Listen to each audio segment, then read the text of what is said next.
Hello, this is Joel. I'm not able to be here today, so I made this short video to introduce my group's topic, socioeconomic status. Socioeconomic status is one element in the complete multicultural picture that a counselor must consider to be effective for his or her clients. People living in poverty will face more challenges to positive quality of life than those not in poverty. These challenges include stress and strain, social isolation, and powerlessness. Early childhood development is an area in which the impact of low SES is particularly concerning. A higher incidence of adverse childhood experiences will have lifelong impacts on health, academic status, and choices regarding non-healthy behaviors.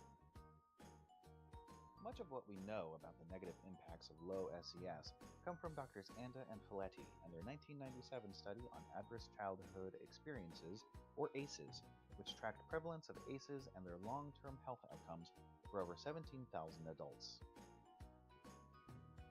ACEs are stressful experiences in early childhood such as abuse, violence, or malnutrition.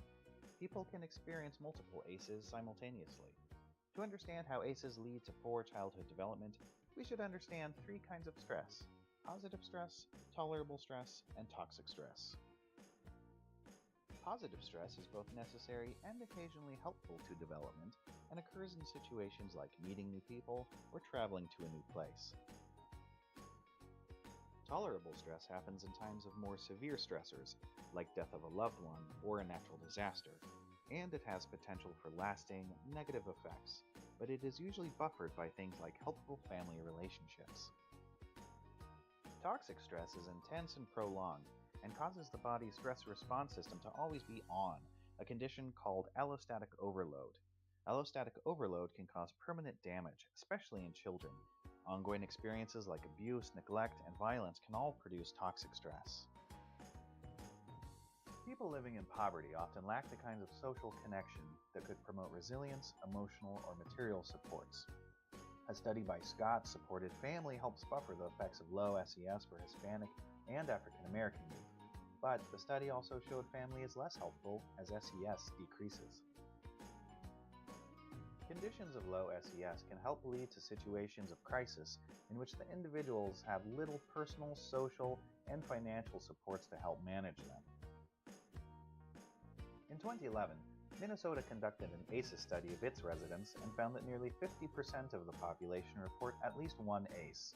The more ACEs an individual reports correlates with an increased likelihood of reporting a significant health problem in their life and more health-averse behaviors. The number of ACEs per person increases by ethnic group, particularly African American and American Indian.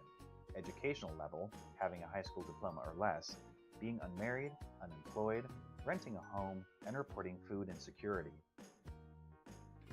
For example, people who reported being worried about buying food were 5.6 times more likely to report 5 or more ACEs than those who reported never being worried about buying food.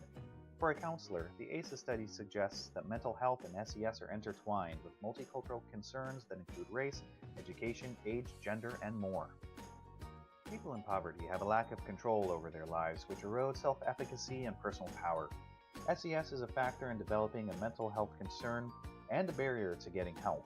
For communities, SES and cultural factors can combine to form a complex array of barriers to adequate care.